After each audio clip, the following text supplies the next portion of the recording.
नमस्कार, आप live cities देख रहे हैं। मैं हूं जय शुक्ला। अगर आप बिहार से हैं और आपके पास भी जमीन है तो ये खबर एकदम आपके लिए। दरअसल बिहार के जमीन मालिकों के लिए बड़ी खबर है। जमीन मालिकों के लिए जमीन को खरीदने और बेचने को लेकर बड़ी खबर लेकर आए हैं। और खबर यह है कि जिस आदेश के तहत यह कहा गया था कि जमीन रजिस्ट्री के लिए विक्रेता के नाम पर जमाबंदी अनिवार्य है, उस आदेश को सुप्रीम कोर्ट ने खारिज कर दिया है। अब इस आदेश के खारिज होने के बाद हुआ क्या है वो समझिए। इस आदेश के खारिज होने के बाद जमाबंदी अनिवार्य नहीं होगी, जमाबंदी की अनिवार्यता खत्म हो गई है। मतलब आप सीधे तौर पर जमीन खरीद और बेच सकते हैं। इससे म्यूटेशन में भी आपको आसानी होगी। और बिहार में जमीन का मसला ऐसा है जिसमें कई सारी पेचीदगियां आती है, वो आप जानते हैं। लेकिन हम इस वीडियो में आपको समझाने जा रहे हैं कि क्या क्या अब सुगमता आएगी जमीन खरीद फरोख्त में। पुश्तैनी जमीनें यदि आपके पास है तो इस आदेश का क्या असर होगा, कितना आसान काम हो गया है वो अब जरा समझिए। बिहार में जैसा कि हमने कहा, जमीन खरीदना बेचना आसान हो चुका है। सुप्रीम कोर्ट ने जमाबंदी रसीद की अनिवार्यता खत्म कर दी है।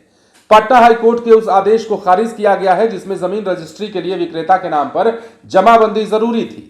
अब रजिस्ट्रार जमा नहीं होने पर रजिस्ट्री को खारिज नहीं कर सकेंगे। अब देखिए, सुप्रीम कोर्ट के इस फैसले से लोगों को राहत मिलेगी। म्यूटेशन लंबित होने पर भी अब रजिस्ट्री हो सकेगी। इससे फर्जीवाड़े पर लगाम लगेगा और पूरी प्रक्रिया पारदर्शी तरीके से और तेज हो पाएगी।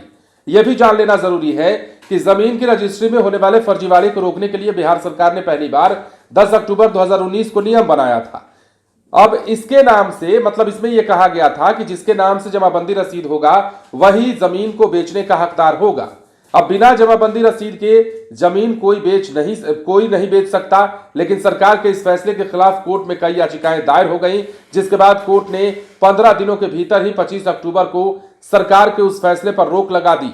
9 फरवरी 2024 को सरकार के फैसले को सही करार देते हुए इसे लागू करने का आदेश दिया गया, जिसके बाद 22 फरवरी 2024 को पत्र जारी कर सरकार ने जमीन बिक्री में जमाबंदी को लागू कर दिया। लेकिन सुप्रीम कोर्ट ने संपत्ति के लेन देन को सरल और पारदर्शी बनाने की दिशा में फैसला सुनाते हुए लोगों को बड़ी राहत दी है। अब सुप्रीम कोर्ट का यह आदेश बिहार में जमीन से जुड़े मामलों को सरल, पारदर्शी और तेज बनाने की दिशा में अहम कदम माना जा रहा है। कोर्ट ने स्पष्ट कर दिया है कि जमीन की रजिस्ट्री के समय विक्रेता के नाम पर जमीन रसीद होना अब अनिवार्य नहीं है। सुप्रीम कोर्ट के आदेश के बाद जमीन के मालिक और खरीदार के साथ साथ प्रॉपर्टी डीलर भी काफी खुश नजर आ रहे हैं। मतलब अब जमाबंदी की कोई जरूरत नहीं है, जमाबंदी की अनिवार्यता को खत्म कर दिया गया है। जब मतलब विक्रेता के नाम पर वो रसीद होना अनिवार्य नहीं है जिस रसीद के बिना काम नहीं हो पाता था। तो ये एक बड़ी राहत है, बड़ी खबर है। अब इसमें कई सारी चीजों को साधा गया है। इसमें पारदर्शी तरीके से काम हो, इसे भी साधा गया है। इसमें किसी प्रकार की धांधली ना हो, ये साधते हुए भी ये फैसला लिया गया है। सुप्रीम कोर्ट ने कई मानकों पर सोचने विचारने के बाद ये आदेश दिया है, या यूं कहें कि हाईकोर्ट के फैसले को, हाईकोर्ट के आदेश को यहां पर निरस्त किया गया है। बने रहे लाइव सिटीज के साथ। धन्यवाद।